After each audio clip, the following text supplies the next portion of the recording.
کیجیے۔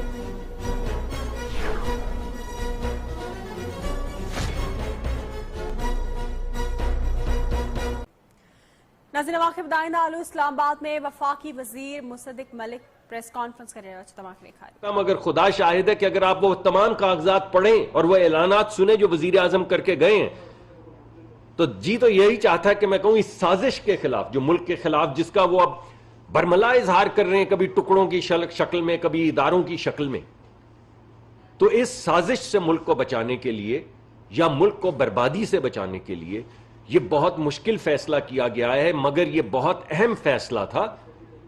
اب اس کے بعد ملک میں استقامت آئے گی، روپے کی قیمت بہتر ہوگی، مارکیٹس جو ہیں ان میں آپ اٹھان دیکھیں گے، اور انشاءاللہ آہستہ آہستہ اگلے کچھ مہینے کی استقامت کے بعد پھر ہم دوبارہ سے وہی منزل جو ہمیشہ جس کی جانب آپ کو پی ایم ایل این لے کر جاتی۔ پی ایم ایل این کا مطلب کیا ہے؟ پی ایم ایل این کا مطلب ہے ترقی، پی ایم ایل این کا مطلب ہے 11-12 ہزار میگا واٹ بجلی، پی ایم ایل این کا مطلب ہے کہ وہ کام جو 3 حکومتیں 10 سال میں نہ کر سکیں۔ شاہد خاقان عباسی صاحب بیٹھے ہوئے ہیں، انہوں نے 10 مہینے میں 1.2 بلین کیوبک فٹ کے ری گیسیفیکیشن کے ٹرمینل لگا دیے۔ یہ ہے پی ایم ایل این اور یہی رہے گی پی ایم ایل این۔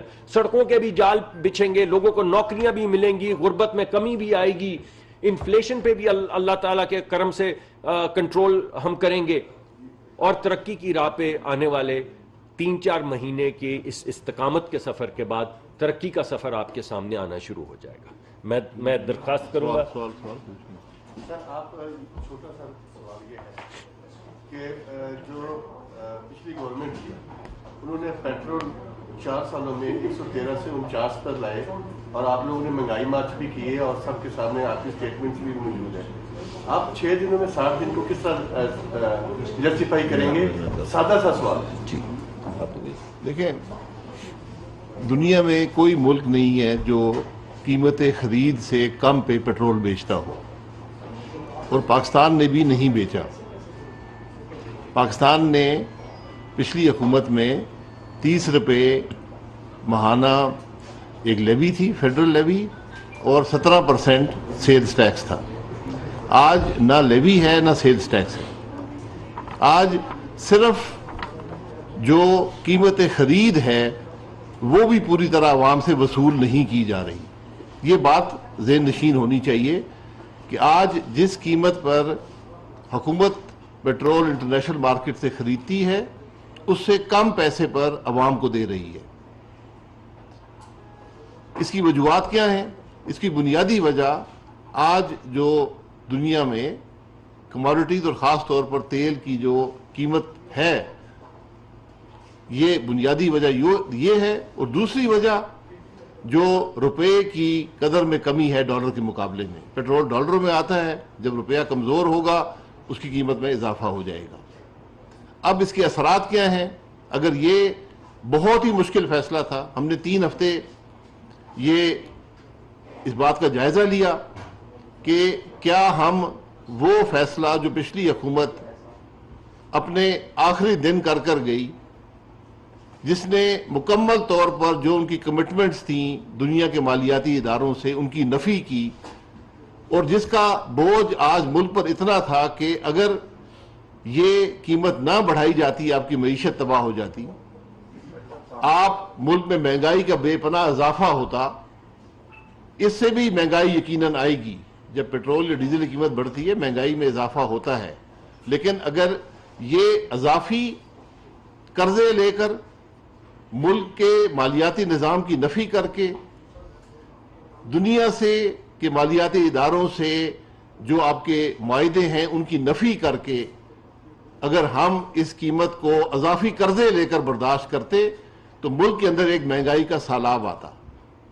میں جو بھی پچھلی حکومت کے حضرات ہیں وہ ان کو چیلنج کرتا ہوں، ان کے پاس کوئی حل تھا اس معاملے کو قبول کرنے کا کہ ہم قیمت خرید سے کم قیمت پر ملک میں پیٹرول اور ڈیزل بیچ رہے ہوتے، جو دنیا کا کوئی ملک نہیں کرتا، نہ سعودی عرب کرتا ہے، نہ یو اے ای کرتا ہے، نہ امریکہ کرتا ہے، کوئی ملک نہیں کرتا اور نہ کر سکتا ہے، یہ رقوم اتنی زیادہ ہیں۔ تو یہ ایک مشکل فیصلہ تھا، لیکن معیشت کو استحکام دینے کے لیے